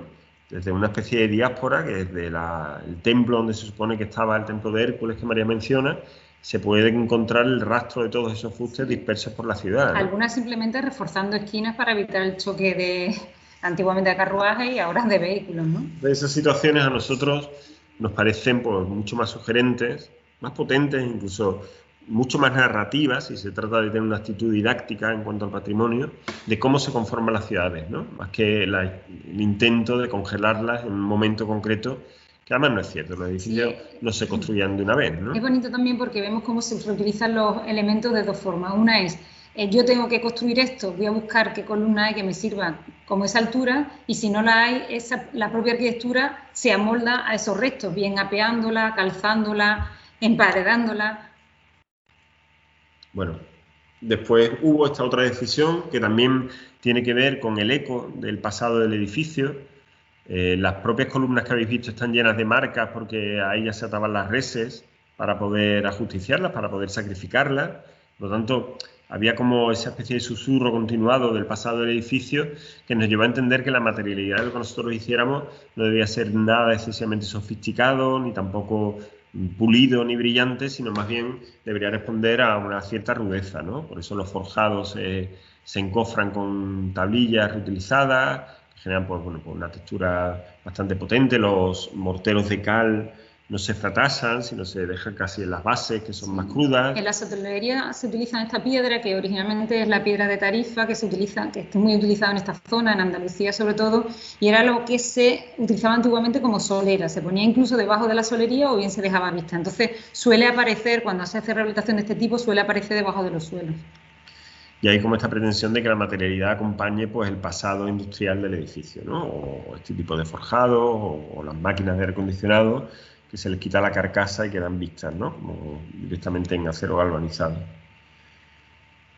Y finalmente la intervención, pues, creemos que es muy respetuosa con el edificio original, porque diferencia claramente la parte de la intervención de nueva planta, subrayando, congelando de alguna manera el vacío que había perdurado a lo largo de los siglos, ¿no? Y queda, pues, esta cuestión que nos interesa tanto a María y a mí, tanto en las intervenciones persistentes como en las que no, que es la cuestión de la escala. Acertar con el tono de la intervención en cuanto a la escala. Cómo se inserta en un tejido que va más allá del expediente concreto del edificio que estamos proyectando, ¿no? Y que obligaba, desde nuestro punto de vista, a romper la cubierta para que al final pues surja como esta relación de tapias y volúmenes que se encaraman, que miran por encima de ellas, ¿no? Bueno, buena parte de estas reflexiones, de estos textos, tienen que ver, como bien ha dicho Enrique, con una... Enrique ha dicho que picamos piedras y que estamos confundidos. Y yo me quedo con las dos cosas. Si somos unos picapedreros, no cabe ninguna duda. Llegamos por las mañanas y nos preguntamos por dónde tienen que ir los bajantes o cómo tienen que ser las soluciones constructivas. Pero también es verdad que a lo largo del día van surgiendo otro tipo de intereses que nos parecen, pues que no hay fronteras entre unos y otros. Nos parece todo parte de un mismo esfuerzo intelectual o de un mismo proceso de pensamiento, ¿no? Y todas esas decisiones tan absolutamente dignas y necesarias, las compatibilizamos pues con investigaciones universitarias, otras que no son universitarias, pero que también procuramos acopiar. Una de ellas, muy querida, es esta que desarrollamos junto a Ángel Martínez y Ricardo Alario en la Universidad de Sevilla.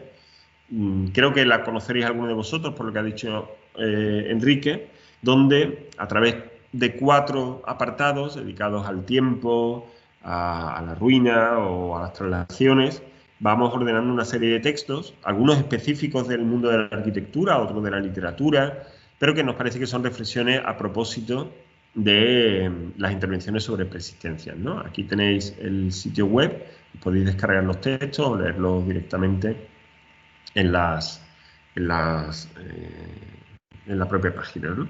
Bueno, al final el proyecto de Medina tenía algo de esta situación, ¿no? Es decir, hay algo cuando uno interviene en la ciudad patrimonial de tener que amoldarse a una estructura dada, ¿no? De buscar un lugar donde uno pretende estar cómodo, pero donde tiene que llegar a una cierta conciliación con la estructura dada, ¿no? Al final, digamos que su propia personalidad, su forma de acomodarse, seguramente se establezca, pero llegando a un acuerdo con el espacio que te recibe, ¿no? En definitiva, eso es lo que hace el proyecto de Medina, ¿no? Y también ha sido una estrategia constante en algunas de nuestras intervenciones, ¿no? Que sería el último capítulo que os traemos hoy, que denominaríamos Encuentros, ¿no? Bueno, es algo parecido a esta estrategia el ermitaño, ¿no? Esta especie como de bichillo que encuentra un espacio dado y llega a un acuerdo con él. De una manera, este organismo sigue siendo el mismo, tiene sus propias lógicas biológicas en este caso, pero también tiene que llegar a establecer una relación con el espacio dado, ¿no? Nos parece una situación muy similar a buena parte de las intervenciones que los arquitectos llevamos a cabo sobre las ciudades patrimoniales, ¿no? En este caso, el último proyecto que os vamos a contar es esta especie también de ente, no sé si biológico o bacteriano, como aparece aquí, no vamos a decir vírico, que no está la cosa para bromas, pero sucede de una manera parecida, ¿no? Sí, es un pequeño taller de cocina en el centro histórico de Sevilla, en un pequeño local, en un bajo de una vivienda, en la calle Botero, ¿sabes? Se trata de un edificio del siglo XIX, de uno de los primeros ensanches intramuros que hubo dentro de la ciudad, ¿no? En la zona donde estaba precisamente el Foro Romano, la parte más antigua de la ciudad. Sí, un local, esta es la situación que nos encontramos cuando llegamos, realmente de 50 metros cuadrados, un patio muy pequeñito atrás, en una edificación de 4 plantas, y en el que solo había una pequeña construcción para unos hacer y sobre todo la presencia de un pilar de fundición justo en el centro. Nosotros solemos decir que trabajar en el centro histórico de Sevilla tiene algo de trabajar casi de excavar, ¿no? De encontrar el espacio en una masa continua, muy abigarrada, donde la cota cero para nosotros es más bien la cota de las cubiertas, porque a veces las calles son tan estrechas, los patios son tan dramáticos, que uno tiene la sensación de estar más bien en una masa continua en la que tiene que hacerse espacio, ¿no? Buscarse un hueco. Bueno, esta era la sección y están algunas fotografías del solar, del local, perdón, antes de la intervención. Era esta arquitectura muraria de forjados a la catalana, con viguetas metálicas y bóvedas de ladrillo, y unos muros potentes de un ladrillo que sobre todo tenía digamos que un interés tectónico, más que otra cuestión, ¿no? De cómo estaba construido. Sí, una estructura que ya muy remendada, reforzada ya en el siglo XX, y este pilar de fundición original del edificio que contaba María, ¿no?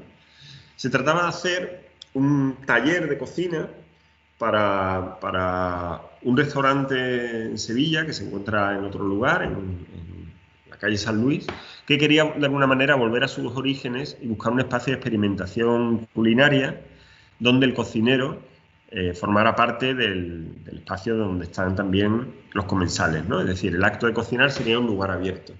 Bueno, esa situación empezó a dar lugar a una serie de croquis donde, por un lado, existía la constancia de que el pilar de fundición iba a ser determinante, y por otro lado existía pues este acto de cocinar abierto al público que reclamaba o remitía casi un acto asambleario, ¿no? Donde el cocinero era una especie de oficiante que llevaba a cabo su tarea abierta al público y donde había algo de espacio unitario que todo el mundo compartía, ¿no? Y empezaron a surgir estos trazos circulares, casi como guiados por el propio pilar, que nos recordaban esta foto genial del edificio de Aldo Van Eyck, donde el pilar, más que ser un estorbo, había que asumir que se iba a convertir como en el pivote, como un elemento que iba a dirigir todo el proyecto y toda la vivencia de ese espacio, ¿no?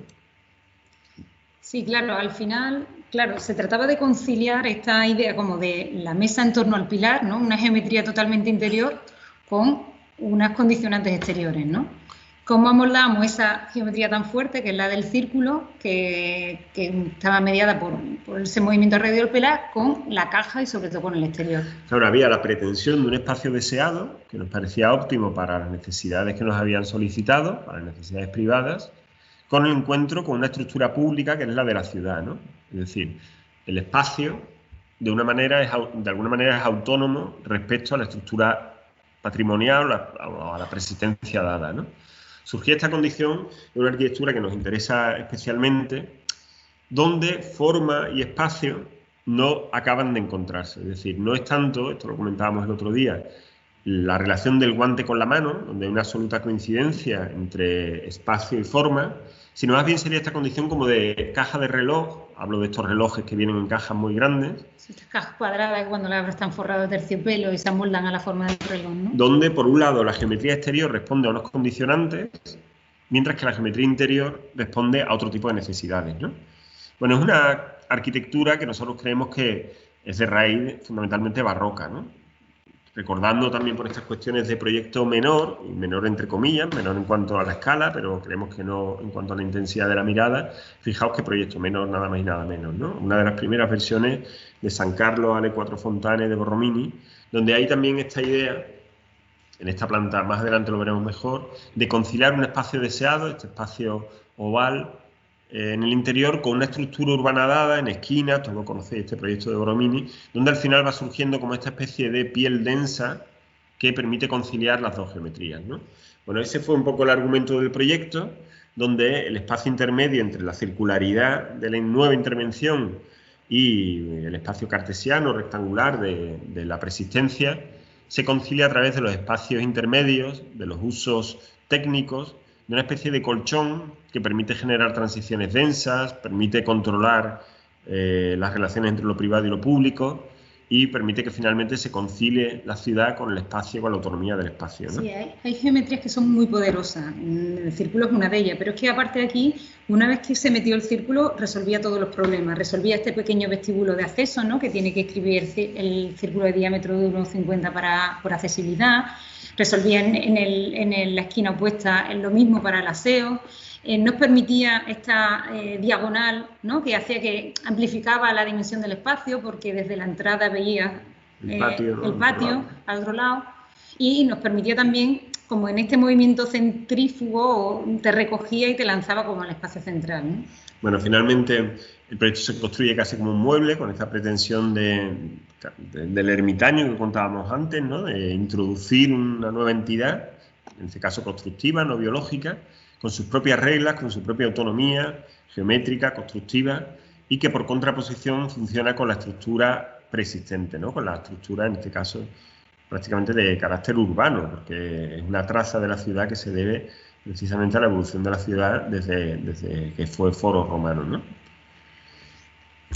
Esta autonomía que permite también pues, una construcción ligera, que habla de una cierta reversibilidad, que creemos que más bien es ficticia. Al fin y al cabo, cuando uno interviene en un lugar, el lugar ya ha cambiado para siempre, aunque esta intervención se llegara a desmontar.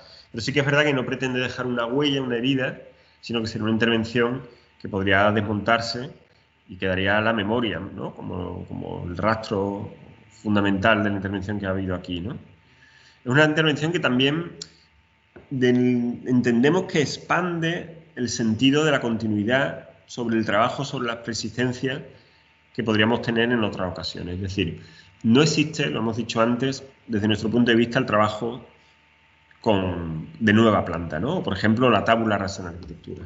Creemos que en el fondo uno está siempre construyendo sobre lo existente, ya sea de una manera literal y física, en ciudades sobre las que ya han estado construidos otros lugares y por lo tanto su memoria ha sido alterada, su historia ha sido escrita.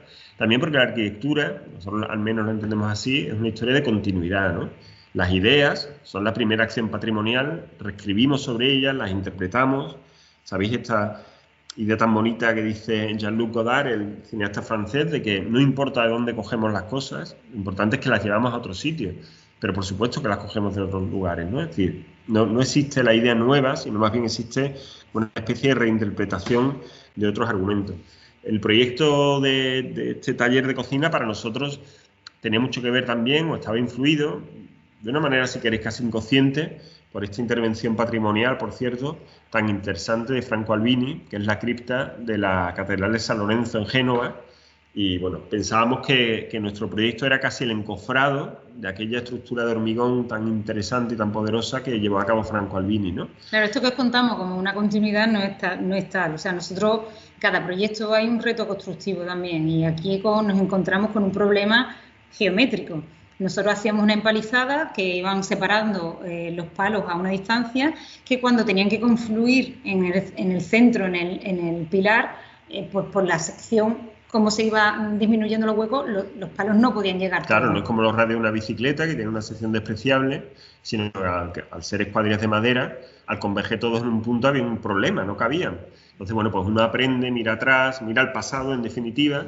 Por lo tanto, el proceso de lo patrimonial, el trabajo sobre lo preexistente, no es solo material, sino también es intelectual, ¿no? Al fin y al cabo, Cesare Brandi decía aquello tan interesante de que no existe arquitectura que tenga interés que carezca de una ascendencia paradigmática, ¿no? Es decir, seguramente toda arquitectura, de una manera consciente o inconsciente, se apoya en otras arquitecturas del pasado, y eso es un proceso de intervención o patrimonial de primer orden, ¿no? El propio Franco Albini la intervención en la Catedral de San Lorenzo de Génova no surge de una manera espontánea, sino que tiene que ver con una investigación personal que a su vez se basa en los zoloids, como la estructura primitiva, tan evocadora, rotunda, que él traslada previamente a ensayos que tienen que ver con el mobiliario, que ya funcionaban geométrica y estructuralmente de una manera parecida, y que nosotros pues también de alguna manera ensayamos aquí, ¿no? Existe esta vocación de dar continuidad a las ideas, igual que damos continuidad a la materia cuando trabajamos sobre persistencias, ¿no?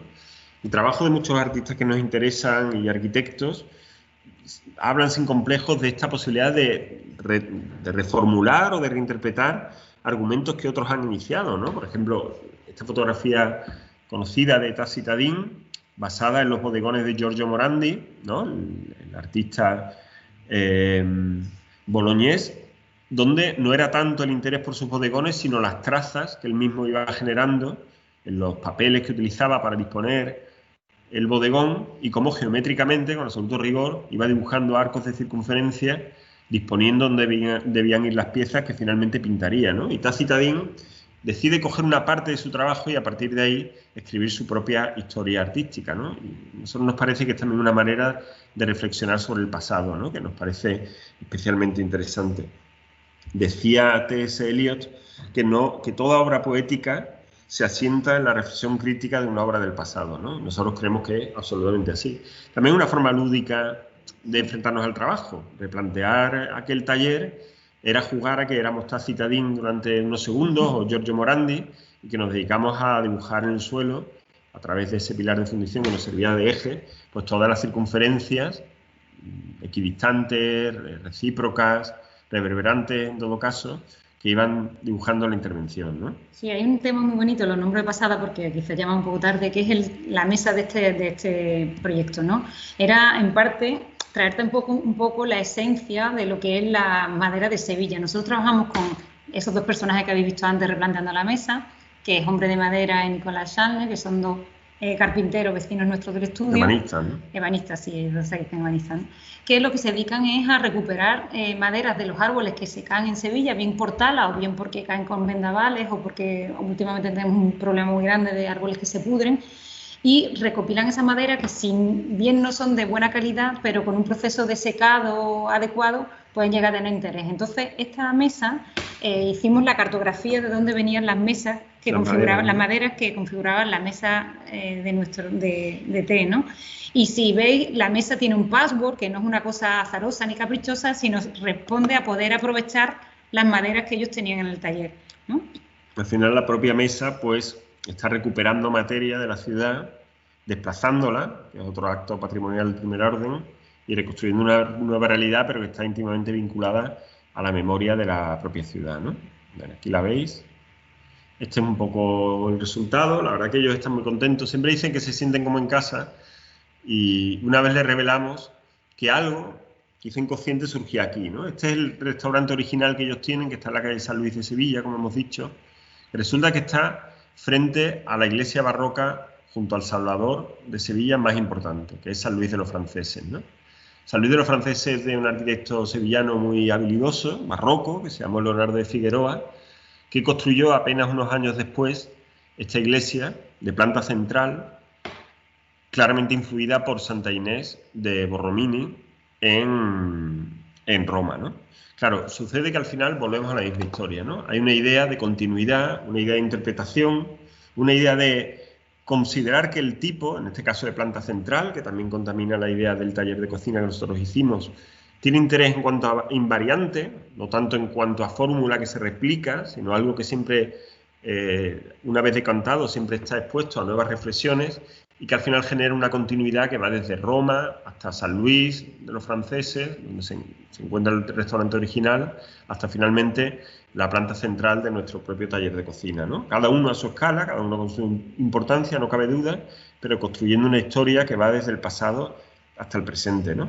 Bueno, este proyecto es muy pequeño, no se puede comparar seguro con la iglesia de Borromini, pero nos consuela pensar que el propio Borromini iba por Roma pavoneándose en su época, diciendo que su pequeño San Carlino, como le llamaban, San Carlino alle Quattro Fontane, cabía en uno de los pilastrones del Vaticano de su colega competidor Miguel Ángel, ¿no? Es esta condición, que para nosotros también es muy importante, de que la escala no es tanto lo importante, sino la intensidad de la mirada. Bueno, y esto es todo. Muchas gracias a los que habéis aguantado hasta el final.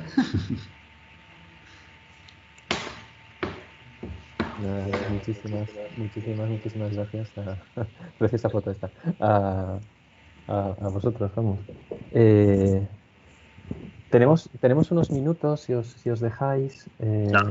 Creo que sería bueno. Se han dicho muchas cosas muy interesantes, muy intensas, ¿no? Muy intensas.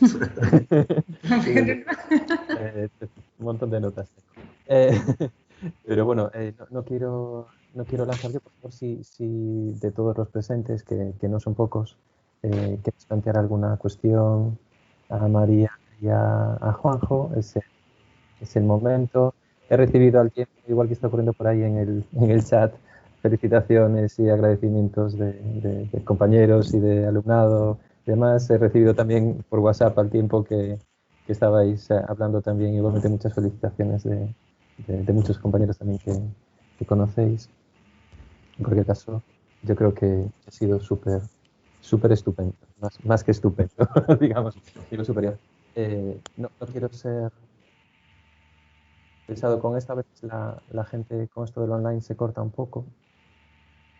Si queréis lanzar alguna pregunta, por favor hacerlo. A mí me estaba interesando mucho ahora esta idea del papel del artesano, ¿no? Y los oficios y cuánto podemos entender de estas cosas, ¿no? Hay esa cuestión de cuánto valoramos en una obra a una persona que sabe hacer, que tiene esa tradición detrás, y cuánto se le nota, ¿no? Y qué escasos son. Yo creo que hablando de las periferias que decíamos antes, tenemos la suerte todavía de poder contar en nuestros contextos con esa realidad que tenemos que entre todos conseguir conseguir aguantar y mantener, ¿no? Desde luego es una delicia encontrarse con profesionales que saben lo que hacen. Por una parte. Y por otra parte, hay algo que habéis apuntado que tiene que ver con lo didáctico, o algo de lo que hemos discutido también por aquí en muy diversas ocasiones, ¿no? ¿Quiénes somos nosotros, estos diseñadores del siglo XXI, actuando en cosas del pasado, para quitar a esos otros que van a visitar nuestras obras en el futuro el conocimiento de lo que han sido a lo largo de la historia, ¿no? Esto de nuestra actitud debe de ser, quizás, pregunto, o debe tener que ver con esa idea de lo didáctico, ¿no? Y si quizás sea la manera de enfrentarse a los problemas de trabajar sobre el patrimonio construido lo más contemporáneo hoy en día, ¿o qué pensáis al respecto? Sí, bueno, son dos preguntas bien interesantes ambas. En cuanto a lo primero, tendría que ver con algo que hemos ido comprendiendo con el tiempo, y es que, en efecto, la intervención no debe atender exclusivamente, decíamos antes, a la parcela o a la persistencia concreta, debe tener una mirada amplia, una mirada ampliada, que tiene que ver con un territorio, y si hablamos de un territorio, por supuesto, también tenemos que ver con sus medios productivos, con sus oficios.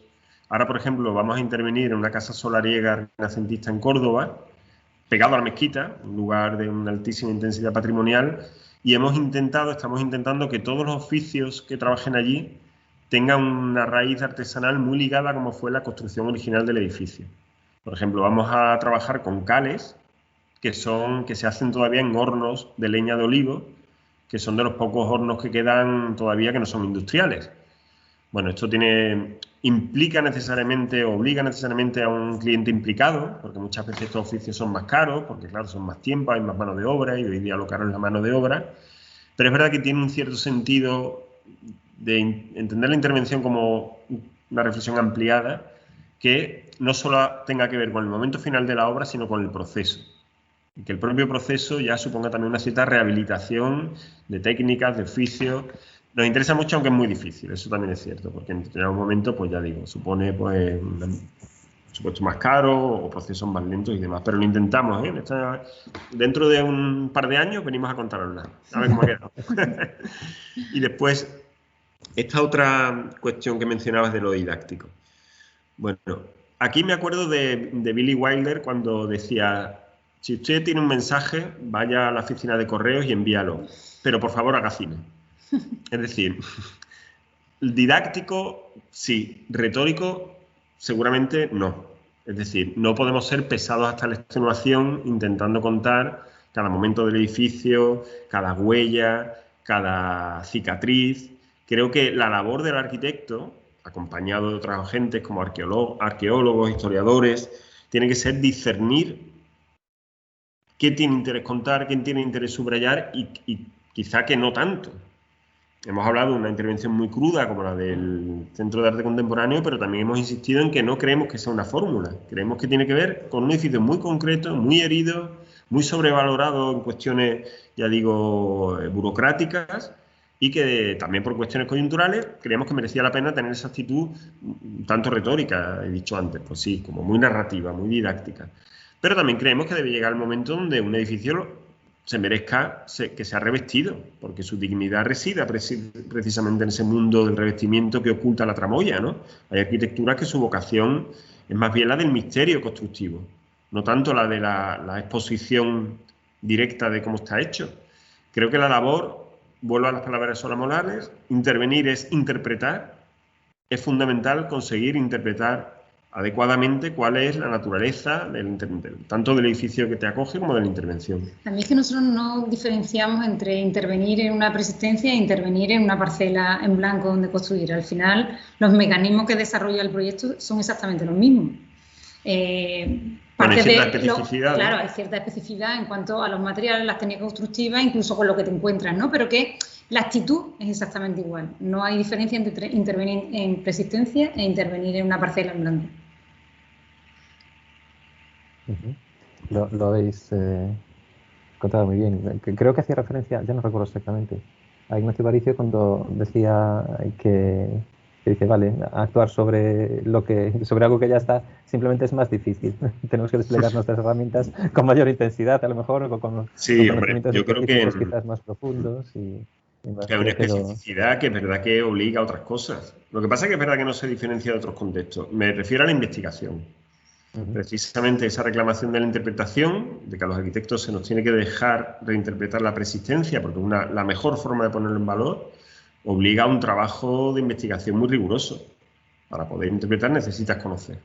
Y es cierto que eso es como un plus de la intervención patrimonial, pero no distinta de la intervención, por ejemplo, que pueda ser en un solar baldío, pero que esté inserto en una ciudad histórica, en un tejido preexistente.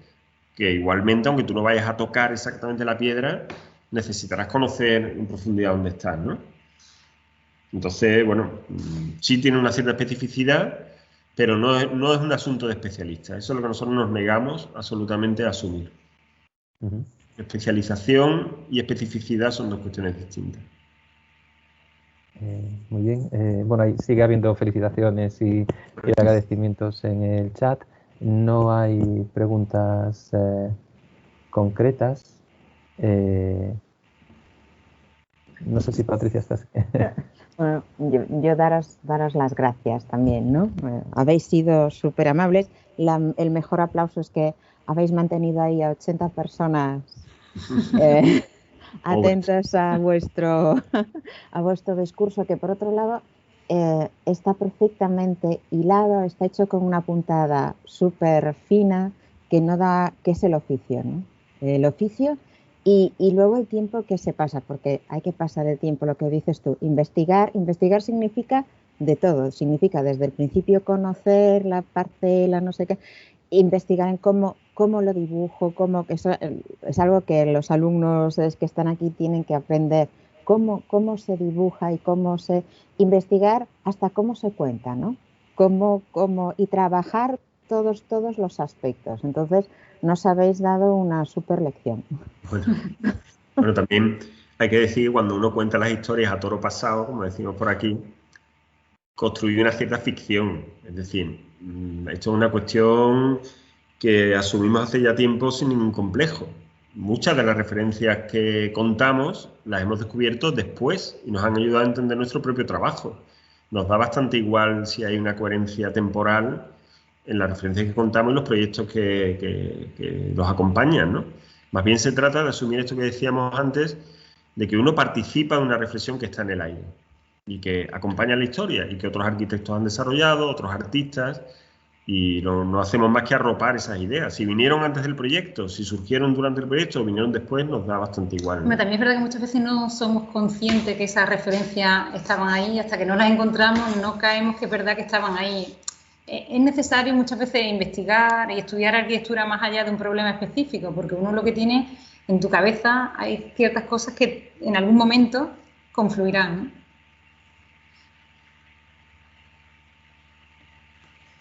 Enrique, no te escuchamos. Están poniendo por aquí en el chat, perdón, que se me olvidaba encender el micro, una ráfaga de aire fresco desde el sur, o sea que tenéis a la gente encantada.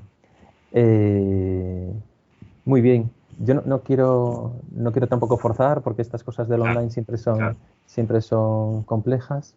Con lo cual, última oportunidad, y si no, pues cerramos, si queréis, ya la sesión de hoy, emplazando a las sucesivas.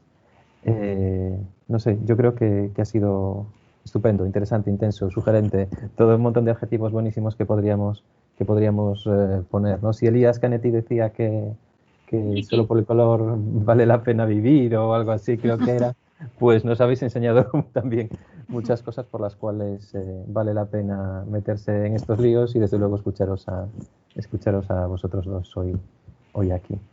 Un abrazo muy grande, ¿vale? Y esperemos redescubrir próximamente otras muchas cosas.